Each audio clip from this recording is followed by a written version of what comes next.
নারী ও কন্যার প্রতি সহিংসতা বন্ধে ঐক্যবদ্ধ হই, ডিজিটাল নিরাপত্তা নিশ্চিত করি। এই প্রতিপাদ্যে নেত্রকোনার দুর্গাপুরে আন্তর্জাতিক নারী নির্যাতন প্রতিরোধ পক্ষ ও বেগম রোকেয়া দিবস পালিত হয়েছে। মঙ্গলবার সকালে নানা আয়োজনে এ দিবস পালিত হয়। এ উপলক্ষে উপজেলা প্রশাসন ও উপজেলা মহিলা বিষয়ক অধিদপ্তরের আয়োজনে এক বর্ণাঢ্য র্যালি শেষে উপজেলা পরিষদ মিলনায়তনে মহিলা বিষয়ক কর্মকর্তা জান্নাতুল ইসলাম মিমের সভাপতিত্বে প্রধান অতিথির বক্তব্য রাখেন উপজেলা নির্বাহী অফিসার আফরোজা আফসান।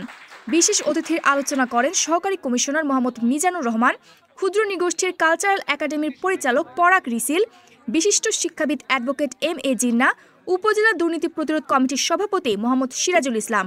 বিদ্যালয় মহোদয়কে আমাদের আজকের এই অনুষ্ঠানে অনুভূতি ব্যক্ত করার জন্য বিনীত করছি। এই পর্যায়ে অনুষ্ঠানে আমাদের অদম্য নারীদের মধ্য থেকে আমি